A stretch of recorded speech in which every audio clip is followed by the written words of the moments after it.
as far as the basic job, if you did nothing but play in the orchestra, you play, it's roughly 20 hours of rehearsal and performances, but that's the easy part. That's where you come in and you do 4 or 5 rehearsals, maybe some children's concerts, and then generally 3 performances of the same piece per week. But that's just the beginning, and then after that you have to prepare the music. You prepare it in advance, you practice during the week, so you put in a lot more hours than what it shows there. Also, you can play, there's chamber music. We have a brass quintet in the Atlanta Symphony. We play a lot of concerts and other outside work. See, what else would a tuba player do? One can get as involved with the orchestra and orchestra politics and all that as one would like to, and one's colleagues allow him to. I'm the treasurer of our Players Association, and I've been on negotiating committees since 1980 something, I guess. This is my 41st year in the orchestra. I was 18 when I got in, so eventually I'll figure out what I'm going to do with my life. Also, you can get involved with politics within your local union. I'm on our local union board, and I'm a delegate to the American Federation of Musicians Convention.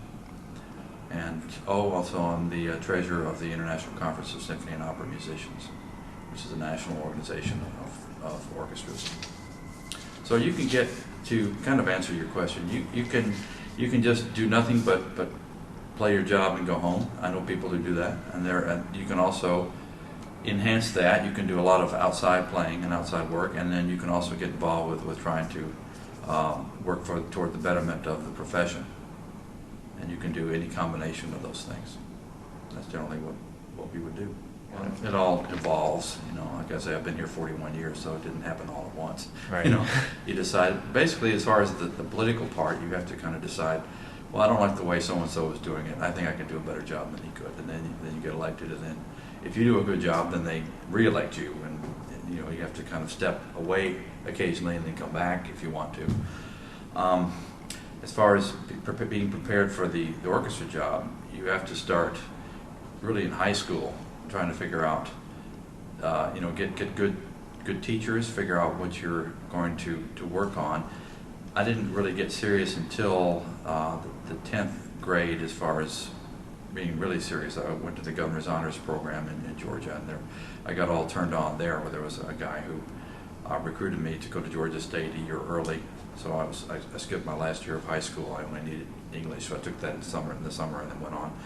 Anyway, so from the 10th grade on, I knew that this was a career path that I'd like to pursue. Also, I come from a musical family. My father had played in the orchestra for 5 years before that. But then there was a gap of about 5 years in between.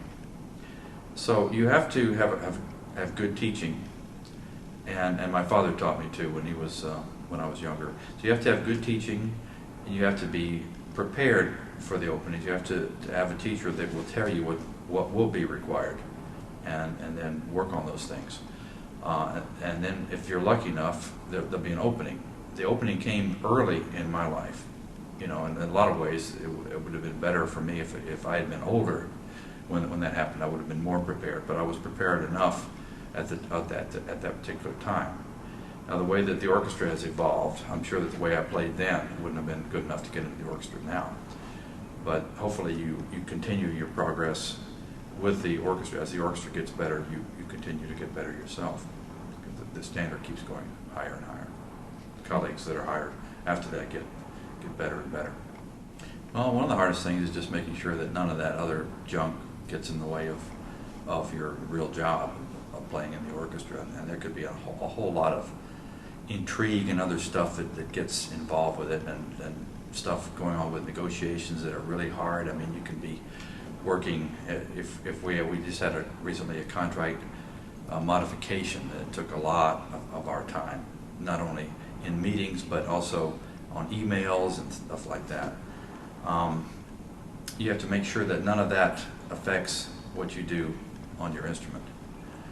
That's one of the hardest things. Now, if you have the job where you don't get involved with any of that, you're blessedly free from all that stuff.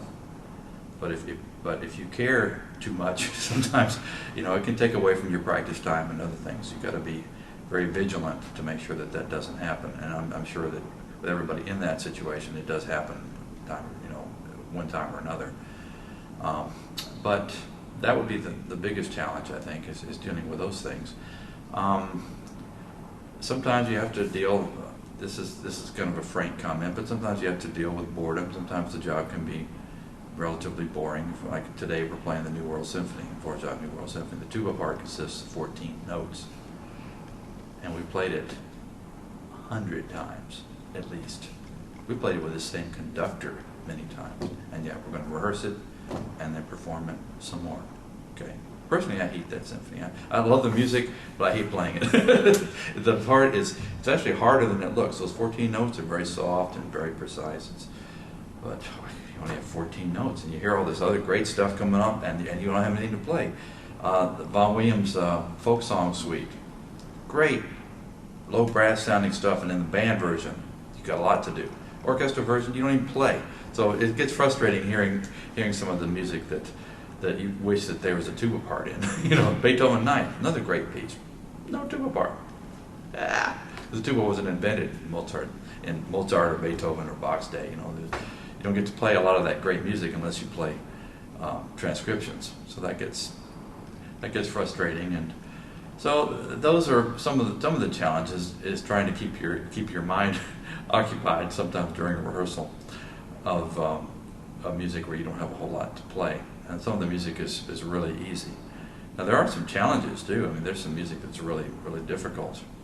But generally, you practice music other than what you play in the orchestra, so that you keep. My teacher Arnold Jacobs told me a lot about that. He wouldn't practice orchestral music hardly at all. He would practice solos and other music so that you can really hone your skills, so that you can play anything that they put in front of you. And that's good advice. Well, being in the union and in ICSOM and all those things, we're looking at ways to do that as an industry, as way, you know, we definitely act as a conduit to pass on ideas that other people have come up with, and what works and what doesn't work. We also do that within the Players Association too, when we try to figure out, is this a good idea? How do we get more people, more butts in the seats, as we say? But that's always a big challenge, because the times are changing. I mean, people, you know, get stuff on the internet. You know, it used to be where it was hard you had to go out and buy a record, you know, that they wear out. You have to buy another one when they wear out, and turn them over halfway through and all that. Then they came out with CDs. Okay, that's nice. And there were great big record stores that had, like Tower Records, things like that sold lots of music, lots of CDs. Now it's hard to find classical CDs anywhere, and because now you buy things on iTunes and other Amazon, other things like that, and you can. Everyone wants instant gratification. It's much harder to get people to actually commit, especially to subscribing to a series. The industry is going more towards one-shot deals, not by our choice, but because people they want to be able to flit around. The whole arts community is blossoming. I mean, there's a lot more theater and good theater out there than there used to be.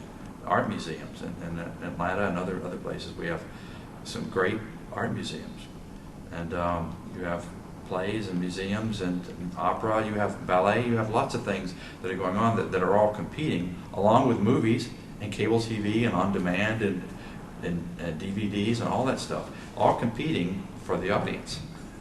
And when times get hard, it makes it really easy for someone just to say, well, I don't know, I'll get a recording of the Metropolitan Opera on Netflix or something, rather than even go to the theater, the movie theater, and watch a live performance. So it gets harder when times are hard, just like any other business. So I'm probably getting around your question, but I'm sorry, I'm going off on a tangent a little bit. No, that's good. But we are trying to figure out ways to do that, and without dumbing down the product too. We want to go after the biggest demographic that we can. But you know, we still have the core of Western music is still, I firmly believe, some of the greatest art ever created by man. We're talking Brahms, Beethoven, Wagner, Strauss, Mahler, Bruckner, even, you know, people who are great composers who wrote these incredible pieces where your soul just soars to listen to it, much less to play it. It gives you goosebumps to play a lot of that stuff. And we don't want to ignore that. We want to make sure that what we'd like to do is educate people that this is great art and great music. At the same time, we want to showcase composers who are living and who are writing good stuff now.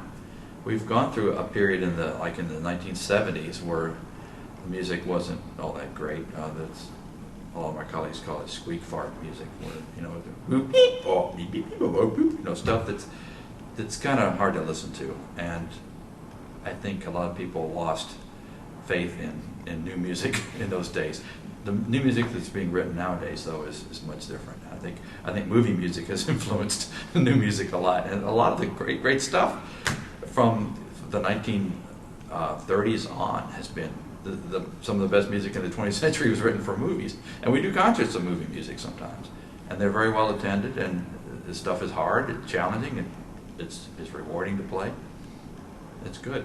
There's a book by Henry Pleasance, The Agony of Modern Music, that he wrote back in the 1970s that you probably find interesting about how a lot of so-called classical modern music has actually turned a lot of people off to classical music altogether, and that some of the pop music of a slightly earlier era was better. Now the pop music is a lot of that's pretty bad, you know, compared to some of the pop music in the 60s, 70s, and even 80s. Some of that music just sounds great compared to some of the cookie cutter stuff that they're putting out nowadays. But I digress. So we want to play. The Atlanta Symphony has 2 amphitheaters that we operate, and so we're doing a lot of pops type of work, whether the orchestra itself is involved or we just sponsor other groups. And we do some of both at our 2 outdoor venues. We also have a pops series here. We do children's concerts, so we have to always go more and more and more basic as music education in our schools is just almost non-existent nowadays, except for the band programs and orchestra programs. Some of them are very good, but general music, if they don't get it from us, they're just not getting it from anywhere. I mean, there's kids, you ask them what is a quarter note. A note the size of a quarter. I mean, they're clueless. So a lot of young people are clueless about a lot of things, but especially music, because it's become kind of a lower priority. We're trying to get the sciences and math and all that emphasized, but unfortunately at the expense of the arts, teaching the arts. So that's probably a good question, because it goes toward the whole hierarchy of the way the music business is organized for musicians. We have a union, it's a member of the AFL-CIO, the American Federation of Musicians, and they handle national agreements. They also have 800 or so locals, which are smaller unions that are part of the general union. And we have one here, our local 148-462, the Atlanta Federation of Musicians, is a chartered branch of the American Federation of Musicians. So anything to do with local, like negotiations, are handled on the local level. National negotiations for so-called phonograph records or digital downloads, anything like that, where it affects more than just the jurisdiction of a local union. In our case, it's pretty much the state of Georgia. Those are handled on the national level. But the local agreements and all that negotiation, so our contract, that's all paid for by our local union.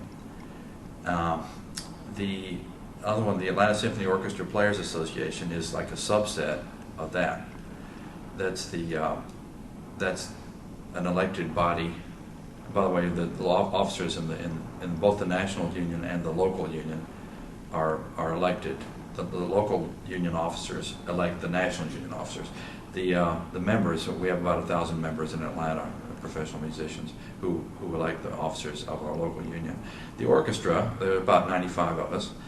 we elect representatives to do negotiations and to take care of daily business. We have monthly meetings of the Players Association, and we meet with management.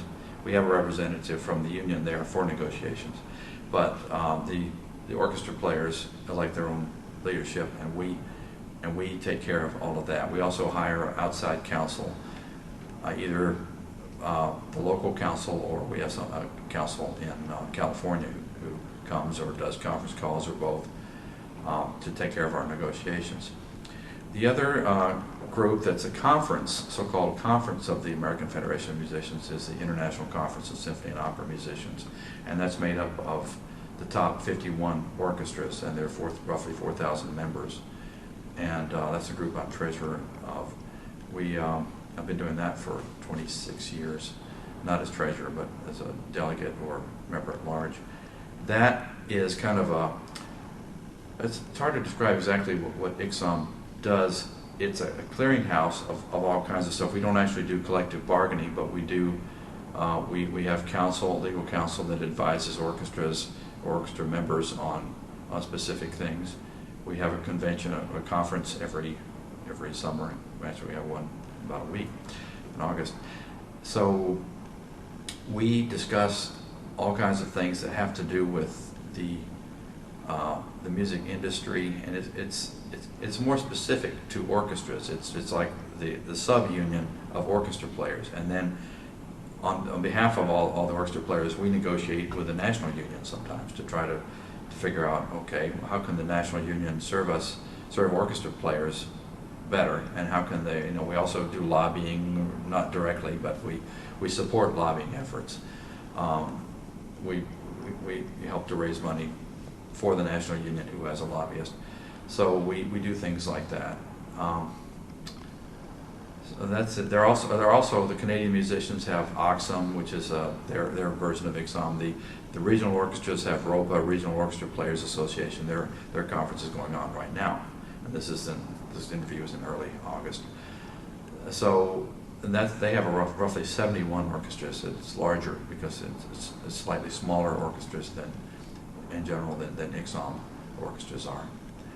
So everyone has their own advocacy groups. Yeah, that's a good term, advocacy groups. And ICSOM is an advocacy group, and so is ROPA and OXUM. And then there's Recording Musicians of America. They're on the West Coast. They have some chapters around. There's the TMA, the Theater Musicians Association. They're based in St. Louis. They have chapters around as well. So that's basically how it works. We have our own orchestra, and then we have a committee, and then we have our local union, then we have ICSOM, then we have the national union. So there's this progression of groups, and each one of them charges dues. We pay most of our dues to the local union, and because they have a lot of expenses, such as paying for our negotiating attorneys and things like that. And then the national union gets about half of 1% of what we make. So we do pay dues like all other union members. Well, we're building a new hall. We haven't started it yet, but there are plans to build a new hall, and that will help a lot, because our hall now is kind of mediocre, and unfortunately the press has told everyone it's mediocre, so a lot of people are on the sidelines waiting for this great new beautiful hall that will attract them, and it'll be an icon, for the city, and it'll sound a lot better than where we are now. So we expect. I know that when another orchestra, one of our peer orchestras, opened their new hall, they were sold out for 5 years. So we're looking forward to something like that kind of upward progression of audience size. Audiences have been pretty stable. I've seen figures that they've actually picked up a little bit. Depends on what we play and who the guest artists are, or who the conductors are. So one of my colleagues said something disturbing to me, that he didn't think that he was going to be. He's young. He's only about 30. That he didn't think that he would be able to complete his career playing in an orchestra, or in this orchestra anyway. And that really hit me, and I hope that he's wrong, that there'll always be an Atlanta Symphony. It has been since 1945, and that the orchestra will be a full-time professional organization like it is now. When the economy completely recovers, I think that the trajectory right now is taking a little bit of a bubble, and I think the trajectory is going to go on, especially once we put the new hall online.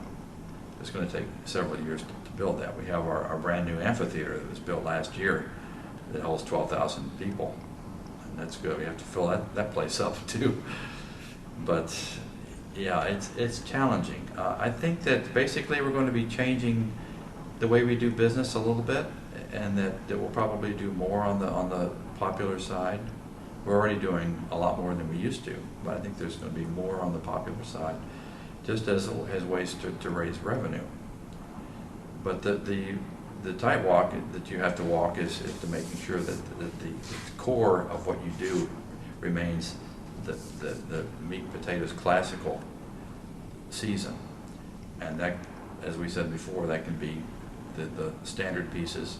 It can be pieces that are from the same periods that are not well known, that should be well known, and then there's the music that's being written now, and also music that's been written more recently over the last 20 years or so, that's had one or two performances, a world premiere, and then you don't play the pieces anymore. A lot of those pieces are great. You can't just forget them too. You have to play the newest music, but you also have to play new music. You can't just ignore music that's been written in the last 30 years or so just because it's already had its world premiere and it's no longer new. You know, some of it is really well crafted and very, very good, and you have to bring that out as well.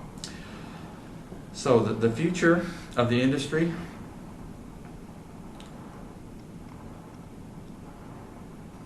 I think there's going to be more online activity than there is presently, and we have to be careful dealing with that too, so that we don't cannibalize our own audience, because this is a live art form. The excitement, everything about what happens here happens live. That's the beauty of it. It's, you know, if you've ever been to a play or if you've been to a movie, they're different. With a movie, you can splice, you can do things, you know, you make it, you do all the magic. With live, there's interaction with the audience. We interact with our audience too. We can tell when the audience is really into it and when they're not. They're usually into it. But the live interaction between us and the audience, and a lot of us play chamber music, and we get a lot of that directly. We're in a smaller hall, we really can interact with the audience. But even with the orchestra, even if you're in the back of the orchestra, you feel it. The electricity. Every performance is different. And sometimes you can tell 5 minutes into a performance, this is going to be an over-the-top, great performance. And then sometimes 5 minutes into the performance, you know that, uh-oh, this is not going so good. How can we pull this out? All this stuff's going through your head while you're playing. And that's great. That's the way it's got to be. Because otherwise, if you just do nothing but make music videos that are produced and cookie-cutter stuff, that's not going to preserve the industry. You could have one orchestra in the country doing that. And being able to come live and hear this great music performed by great musicians with great artists and everything, make a one-time thing that you're there witnessing in person, that's magic. And I hope that, and I pray that people really appreciate that in perpetuity. Yeah, in the olden days, that's all they had. They had no recordings, they had no videos, they had no internet, nothing. And that's all that they had. But in a way, they were lucky. But they were also only lucky if they could happen to be there and see it. So we have to make sure that the live art form is preserved. And we want to use the internet and everything as tools to get people to come to hear us live. That's a very important part of it. That's the most important part of it. We're not just, you know, we don't need a beautiful new hall so that we can be just a recording studio. You can record that in a box and then add reverb and stuff and make it sound great. We want to make sure that people know that what we're doing is a live art form.